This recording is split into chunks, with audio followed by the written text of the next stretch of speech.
Hello everyone, this is your Kriti ma'am और आप देख रहे हो एक ब्यूटीफुल सा channel doctor. I hope you are doing really well. तो जैसे कि हमने लास्ट क्लास में स्टार्ट किया था अपने एक बहुत इंपॉर्टेंट चैप्टर कोऑर्डिनेशन कंपाउंड, तो इसका मैं एक लेक्चर आपका ऑलरेडी करा चुकी हूँ जिसमें मैंने आपको बताया था कि सेंट्रल मेटल एटम क्या होती है, लिगेंड क्या होता है, कॉम्प्लेक्स कंपाउंड क्या होता है, चार्ज कैसे आता है, क्या होता है काउंटर आउन, कैसे कॉम्प्लेक्स पर चार्ज आता है प्लस चार्ज, कैसे चार्ज आता है माइनस, कि अगर ये कैटायनिक है तो कैसा है, अगर एनायनिक आया तो क्यों आया, ये सब मैंने बताया था। कोऑर्डिनेशन कंपाउंड को कोऑर्डिनेशन कंपाउंड क्यों बोलते हैं, ये सब मैं अपना प्रीवियस लेक्चर में बता चुकी हूँ। इस लेक्चर में हम स्टडी करेंगे कोऑर्डिनेशन नंबर निकालना सीखेंगे। आज तक कोऑर्डिनेशन नंबर जैसे भी निकालना सीखा है सब क्लीन आउट कर दो अपने माइंड से। बिल्कुल इजी वे में कोऑर्डिनेशन नंबर निकालना सिखाने वाली हूँ मैं, ठीक है। तो शर्त क्या है, वीडियो को लास्ट तक देखना है और अगर लेक्चर पसंद आए तो लाइक कमेंट शेयर करना बिल्कुल नहीं भूलना। और हाँ, चैनल को बिल्कुल सब्सक्राइब कर लो क्योंकि बहुत ज़्यादा यूज़फुल होने वाला है ये चैनल आपके लिए।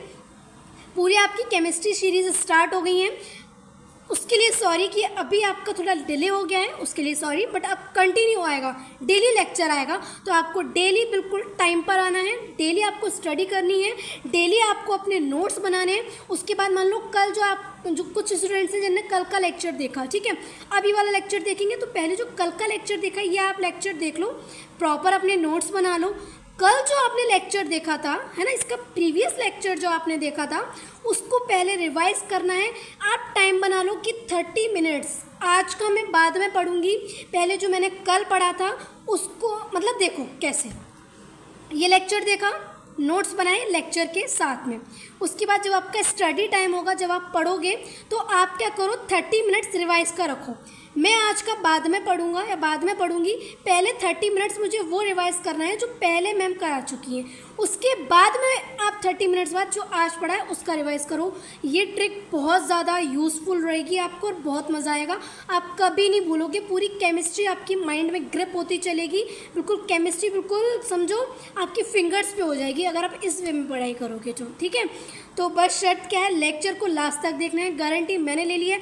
अगर केमिस्ट्री मुझसे पढ़नी है तो अगर आपको पूरे मार्क्स चाहिए केमिस्ट्री में, हाँ बिल्कुल पूरे मार्क्स चाहिए, तो डेफिनेटली आप मेरे लेक्चर को फॉलो करो, ठीक है। और हाँ, एक और इन्फॉर्मेशन है, अगर किसी बच्चे को बहुत ज़्यादा डाउट आते हैं लेक्चर्स लेकर भी, क्योंकि यूट्यूब पर बहुत सारे टीचर्स अवेलेबल हैं, ठीक है, सबका पढ़ाने का वे अलग अलग होता है, तो ऐसे ही मेरा पढ़ाने का वे बिल्कुल अलग है। बिल्कुल ग्राउंड से लेकर जाती हूँ, बिल्कुल टॉप पर लेकर जाती हूँ, बिल्कुल हंसी मजाक ट्रिक के साथ पढ़ाती हूँ, कॉन्सेप्चुअल पढ़ाती हूँ। अब तक आपको इनऑर्गेनिक केमिस्ट्री कैसी लगती थी, रटने वाली, लेकिन अब आप मुझसे पढ़ोगे तो बिल्कुल रटना नहीं है, कॉन्सेप्चुअल है। एक बार आपने अगर ध्यान से लेक्चर सुन लिया फिर आप कभी नहीं भूलोगे, ठीक है। तो अगर किसी बच्चे को बहुत ज़्यादा डाउट आते हैं तो मेरा एक कोर्स भी लॉन्च है, मैं उसकी एक सेपरेट वीडियो बनाने वाली हूँ, आप मेरा वो कोर्स ले सकते हो। उसमें मैं यूट्यूब पर तो डालती हूँ वीडियो, उस पर मैं सेपरेटली आपकी जूम के थ्रू क्लास लूँगी, ऑफ जैसे कि ऑनलाइन क्लास होगी, बस आपको ऐसे इमेजिन करना है जैसे ऑफलाइन हो रही है, फेस टू फेस आपकी जूम के थ्रू क्लास होगी। अगर आपको कोई भी डाउट होता है आपको 30 मिनट्स डाउट के मिलेंगे लेक्चर के बाद में, ठीक है, आप 30 मिनट्स में पूछ सकते हो। अगर आपको किसी भी क्वेश्चन में डाउट है, मान लो आपको डेली टारगेट बनाना है कि हमें 50 क्वेश्चन करना है कोई भी बुक, और अगर बुक नहीं पता है कि किस बुक से करें तो आप मुझे कमेंट सेक्शन में बताओ, मैं डेफिनेटली बताऊंगी कि आप केमिस्ट्री की कौन सी बुक प्रेफर करो। क्वेश्चन के लिए ध्यान से सुनो, क्वेश्चन के लिए थ्योरी कुछ भी नहीं, कहीं किसी के नोट्स नहीं पढ़ने थ्योरी, सिर्फ एनसीईआरटी। मैं जो पढ़ा रही हूँ पूरा एनसीईआरटी में आ रहा है, आप चाहकर देख लेना, एनसीईआरटी चेक कर लेना पूरा है कि नहीं है, ठीक है। तो मैं बात करी थी क्या करना है, आपको डेली 50 क्वेश्चन करने हैं। अगर आप मेरा कोर्स बहुत मिनिमम मैंने चार्जेस रखे हैं, अगर आप मेरा मिनिमम कोर्स जो आप लेना चाहते हो, कोर्स आप मिनिमम बोल रही हूँ, मिनिमम चार्जेस में जो मैंने कोर्स रखा हुआ है, अगर आप वो लेना चाहते हो तो आप वो डेफिनेटली ले सकते हो। उसमें आपको क्या मिलेगा, जूम के थ्रू आपकी क्लास होगी, डेली क्लास होगी आपकी केमिस्ट्री की पूरी, inorganic chemistry, organic chemistry, physical chemistry, तीनों केमिस्ट्री कवर कराऊंगी मैं आपकी। एंड आपको 30 मिनट्स का डेली मैं आपको टाइम दूंगी, आपके जो भी डाउट्स हैं आप मुझसे जूम मीटिंग के थ्रू डायरेक्टली आप मुझसे क्वेश्चन पूछ सकते हो। समरी लेक्चर मैं आपको कराऊंगी, सारे लेक्चर्स हो जाएंगे। प्रीवियस लेक्चर मतलब जो 35 ईयर्स होता है वो मैं कराऊंगी जब लेक्चर कंप्लीट हो जाएंगे सारे। अब आप मुझसे ये एक्सपेक्ट मत करना कि मैं ये लेक्चर आपके सिर्फ 2 लेक्चर में कंप्लीट कर दूँ, 1 शॉट में कंप्लीट कर दूँ, नहीं। मेरे को जो बच्चा एवरेज है, पहली बात तो ये लेक्चर्स किसी भी इंटेलिजेंट बच्चे के लिए नहीं है, क्योंकि जो इंटेलिजेंट बच्चा है वो हर जगह से पढ़ के ग्रिप कर सकता है। ये लेक्चर्स जो होने वाले हैं बिल्कुल ब्लो, मैं बताने वाली हूँ ये लेक्चर किसके लिए होने वाले हैं, जो केमिस्ट्री का सी भी नहीं जानते हैं, ठीक है। पहली बात, जो केमिस्ट्री का सी भी नहीं जानते हैं, एंड सेकंड बात, जो केमिस्ट्री के क्वेश्चंस देखकर ही डर जाते हैं। इसके बाद नहीं डरोगे, गारंटी है मेरी। और अगर नहीं डरते तो कमेंट करके जाना कि मैम आपकी वजह से हमारी केमिस्ट्री बहुत अच्छी हो गई है, ठीक है। अगर मैं नहीं बोल रही, देखने के बाद आपको कमेंट करना है, ओके। तो अगर आप, वही मैंने आपको बताया कि अगर आप मेरा पर्सनल भी ले सकते हो बैच, बट मैं बोलूँगी अगर डाउट आता है तो आप डेफिनेटली लो, क्योंकि उसके चार्जेस बहुत मिनिमम चार्जेस मैं रखने वाली हूँ। 999 का आपका वो कोर्स होगा फुल ईयर का, सिर्फ 999, ओके। इतने रुपीज़ तो हम ऐसे ही खर्च कर देते हैं अपने पिज़्ज़ा, बर्गर और कोल्ड ड्रिंक सब में जाने में, है ना। तो बहुत मिनिमम चार्जेस हैं जिसमें आपको 999 में आपको पूरे साल आपको पढ़ाई होगी, physical chemistry, inorganic chemistry and organic chemistry. उसके बाद मैं आपको 30 मिनट्स बोल भी रही हूँ कि आप मुझसे डाउट पूछ सकते हो, समरी लेक्चर दे रही हूँ और 35 ईयर्स में आपको करा रही हूँ, तो मुझे नहीं लगता कि कोई इतनी मेहनत करेगा। और अगर चार्जेस भी होते हैं तो 1 शॉट के थ्रू कंप्लीट करा देते हैं, नहीं, डेली लेक्चर होंगे जूम मीटिंग के थ्रू। तो अगर किसी को भी कोर्स परचेज करना है तो कमेंट सेक्शन में आप लिख सकते हो परचेज कोर्स, सिर्फ इतना कमेंट कर देना परचेज कोर्स, ठीक है। अगर जिस बच्चे को भी लेना है तो मैं आपका अपना व्हाट्सअप नंबर शेयर कर दूंगी, व्हाट्सअप नंबर के थ्रू ही आप अपना मेरा कोर्स ले पाओगे। बहुत मिनिमम चार्जेस रखे हैं मैंने 999, उसके अलावा मैं आपको इतनी सारी फैसिलिटी दे रही हूँ, ठीक है। तो अगर बहुत ज़्यादा डाउट आते हैं तो आप ले सकते हो, 999 तो बहुत मिनिमम से चार्जेस है ना यार। चलिए, तो बिना टाइम वेस्ट करें हम स्टार्ट करते हैं लेक्चर को। हाँ जी, कोऑर्डिनेशन कंपाउंड। कोऑर्डिनेशन कंपाउंड में मैंने लास्ट क्लास में बताया था आपको कि कोऑर्डिनेट बॉन्ड क्या होता है, तो कमेंट सेक्शन में बता दो कि कोऑर्डिनेट बॉन्ड किसको बोलते हैं। जैसे कि मैंने लास्ट क्लास में बताया था, कॉम्प्लेक्स कंपाउंड को कैसे पहचानेंगे, इसमें क्या सेंट्रल मेटल एटम है, क्या लिगेंड है, क्या काउंटर है। एक और बार रिकॉल कर देती हूँ, देखो ये आपका पूरा इस तरीके से कॉम्प्लेक्स कंपाउंड के फॉर्म में शो होता है, जिसमें जो बाहर जो भी हो, चाहे इस साइड में हो या फिर इस साइड में हो, इसको बोलते हैं काउंटर आयन या फिर बोलते हैं आयनिक स्फीयर। क्या बोलते हैं? काउंटर आयन या फिर आयनिक स्फीयर। जो कॉम्प्लेक्स कंपाउंड होता है, कॉम्प्लेक्स कंपाउंड पर कोई भी चार्ज आता है, मान लो +2 आ रहा है, +3 आ रहा है, +4 आ रहा है, -1 आ रहा है, -2 आ रहा है, -3 आ रहा है, जो भी इधर चार्ज लिखा होता है ना, वो सब चार्ज ये काउंटर आयन या फिर आयनिक स्फीयर की वजह से ही आता है, ठीक है। ये क्या होती है? ये होती है सेंट्रल मेटल एटम, इसको बोलते हैं लिगेंड। बता रही हूँ, ध्यान से सुनो यार। इसको बोलते हैं सेंट्रल मेटल एटम, इसको बोलते हैं लिगेंड और इसको बोलते हैं कोऑर्डिनेशन नंबर। अब मैम आपने ये तो बता दिया सेंट्रल मेटल एटम लिगेंड, होती क्या है? सेंट्रल मेटल एटम इलेक्ट्रॉन को गेन करता है लिगेंड से, किस बॉन्ड के थ्रू? कोऑर्डिनेट बॉन्ड के थ्रू। किस बॉन्ड के थ्रू? कोऑर्डिनेट बॉन्ड के through central metal atom ligand से इलेक्ट्रॉन को अपनी तरफ खींचता है, लेता है, उसी को ही हम बोलते हैं सेंट्रल मेटल एटम। लिगेंड क्या होता है? लिगेंड होता है डोनर, इलेक्ट्रॉन डोनर। तो लिगेंड इलेक्ट्रॉन डोनेट करता है सेंट्रल मेटल एटम को। तो मैंने एक और आपको बताया था कि इलेक्ट्रॉन देने वाला लुईस बेस एंड इलेक्ट्रॉन लेने वाला लुईस एसिड। तो कौन सा लुईस एसिड हो गया, बता दो? लुईस एसिड का मतलब इलेक्ट्रॉन लेने वाला कौन है जी? सेंट्रल मेटल एटम है जी। लिगेंड इलेक्ट्रॉन डोनर, डोनर किसको बोलते हैं? लुईस बेस को बोलते हैं। तो कॉम्प्लेक्स कंपाउंड में लुईस एसिड आपका होता है central metal atom and ligand आपका होता है लुईस बेस। फिर से सुनो अगर मैंने गलती से बोल दिया हो, गलत बोल दिया हो। सेंट्रल मेटल एटम को बोलते हैं लुईस एसिड, क्योंकि वो इलेक्ट्रॉन को लेता है, उसके पास वैकेंट ऑर्बिटल होती है। और जो लिगेंड होता है वो क्या करता है? इलेक्ट्रॉन को डोनेट करता है, इसलिए लिगेंड को लुईस बेस बोलते हैं, ठीक है। एक सेकेंड में चेक कर लेती हूँ रिकॉर्डिंग हो रही है या नहीं हो रही है, क्योंकि बीच में मैं बोलती रहती हूँ, रिकॉर्डिंग नहीं होती है। या ऑल डन। चलो, तो सेंट्रल मेटल एटम के बारे में पढ़ लेते हैं क्लियरली। थोड़ा सा सेंट्रल मेटल एटम मैंने क्या बताया, वही बताया मैंने कि जो सेंट्रल मेटल एटम होता है ये लिगेंड से इलेक्ट्रॉन पेयर को एक्सेप्ट करता है, इसी को ही हम क्या बोलते हैं, सेंट्रल मेटल एटम बोलते हैं। It accept electron pair from donor species. Donor species क्या थी, लिगेंड। तो ये central metal atom donor species से इलेक्ट्रॉन पेयर को एक्सेप्ट करता है, इसी को ही हम क्या बोलते हैं, सेंट्रल मेटल एटम बोलते हैं। And central metal atom usually d block के एलिमेंट्स बनाते हैं सेंट्रल मेटल एटम्स को।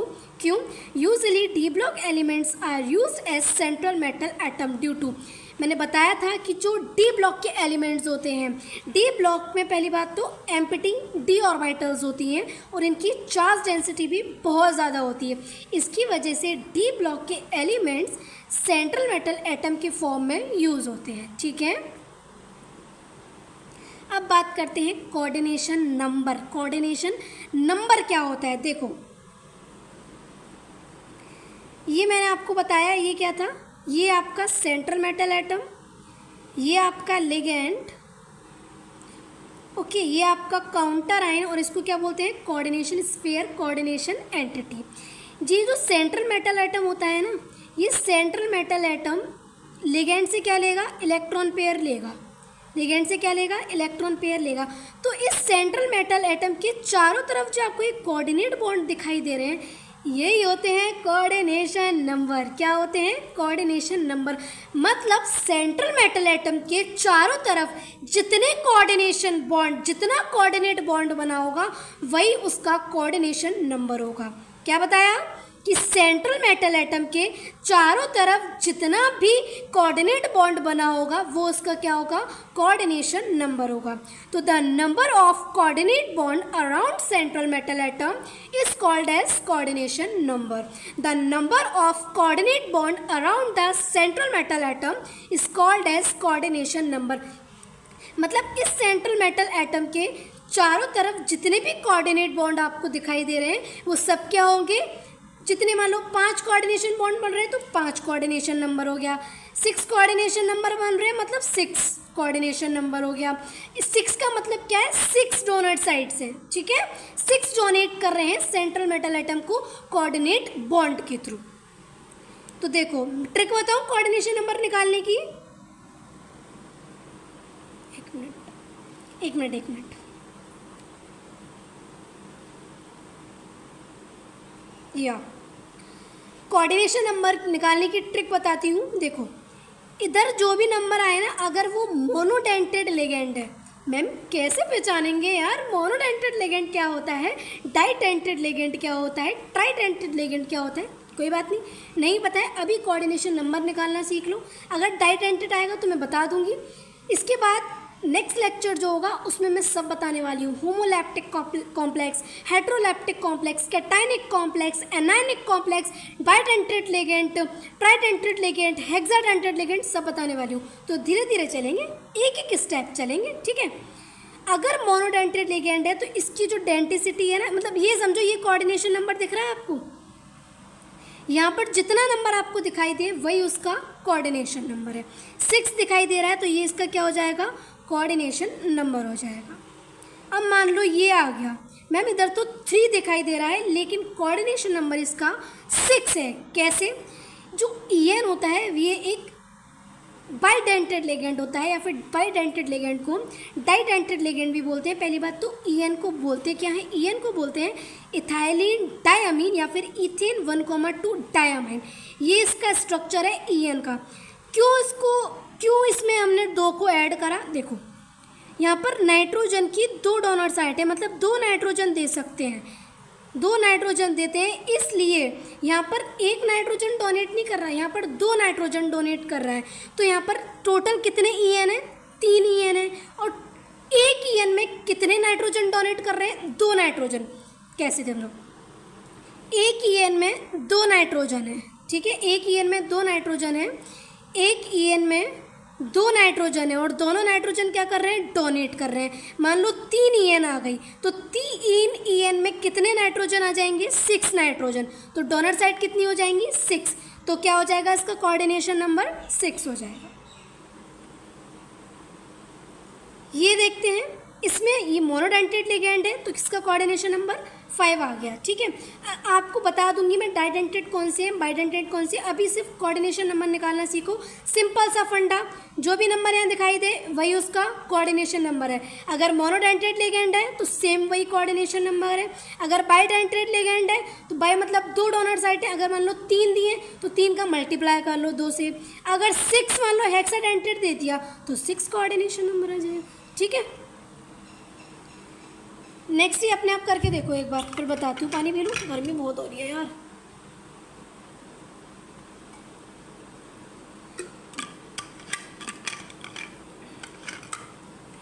नेक्स्ट क्वेश्चन है COOX का होल ट्वाइस Cl2। इस पर -3 चार्ज है। जो Cl2 है ये है मोनोडेंटेड लिगेंड एंड जो OX है ये है बाइडेंटेड लिगेंड। बाइडेंटेड लिगेंड आ गया मतलब 2 डोनर साइट होंगी। अगर 2 डोनर साइट हैं तो इसका मतलब 2 तो ये ऑलरेडी दिया है और 2 डोनर साइट और आ गई तो कितना हो गया ये नंबर 4 और 2 ये है तो कितना हो जाएगा कोऑर्डिनेशन नंबर 6। ठीक है, नेक्स्ट क्वेश्चन है AgNH3 का होल ट्वाइस। दिख रहा है twice, 2 coordination number. Cl4 monodentate ligand, जो भी नंबर दिखाई दे वही कोऑर्डिनेशन नंबर हो गया, है ना। नेक्स्ट क्वेश्चन है Cr ग्लाइसिनेटो का होल ट्वाइस Cl2। ग्लाइसिनेटो एक बाइडेंटेड लिगेंड है। आगे आगे चैप्टर बढ़ेगा, आपका फिंगर पे याद हो जाएंगी कि कौन सा बाइडेंटेड है, कौन सा ट्राइडेंटेड है, कौन सा हेक्साडेंटेड है। तो देखो, जो ग्लाइसिनेटो होता है ये बाइडेंटेड लिगेंड होता है। इसमें एक ये वाला नाइट्रोजन डोनेट कर सकता है और एक इधर से डोनेट कर सकता है। ठीक है, तो 2 साइड है ना इसमें, डोनर साइड, इसलिए 2 × 2 4 हो गया और इधर +2 कर दो, कितना हो गया 6 कोऑर्डिनेशन नंबर। अब ये आपका होमवर्क है, ये आप मुझे बताओगे कितना कोऑर्डिनेशन नंबर आएगा। कुछ और स्पीसीज दी रखी हुई है NCERT के अंदर, उसमें डायरेक्ट उनकी कोऑर्डिनेशन नंबर दी हुई है तो उसको डिस्कस कर लेते हैं एक बार। मोलिब्डेनम +3 8 कोऑर्डिनेशन नंबर शो करता है। मतलब इसमें सेंट्रल मेटल एटम के चारों तरफ आपको 8 कोऑर्डिनेट बॉन्ड देखने मिलेंगे। तो molybdenum +3 maximum coordination number show करता है।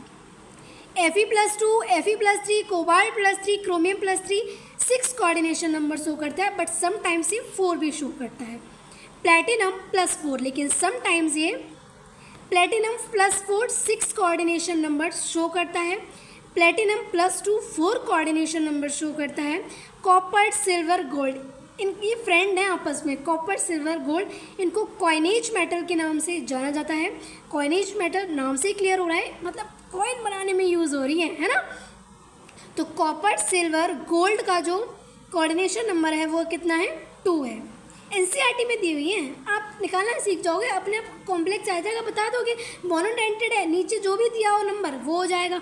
डाइडेंटेड है, पता ही, और 2 डेंटिसिटी मान लो एक EN दिया है तो कितने कोऑर्डिनेशन नंबर हो जाएगा, 2 EN दिए हैं तो एक EN में 2 नाइट्रोजन डोनेट करते हैं तो 2 EN में 4 नाइट्रोजन डोनेट करेंगे।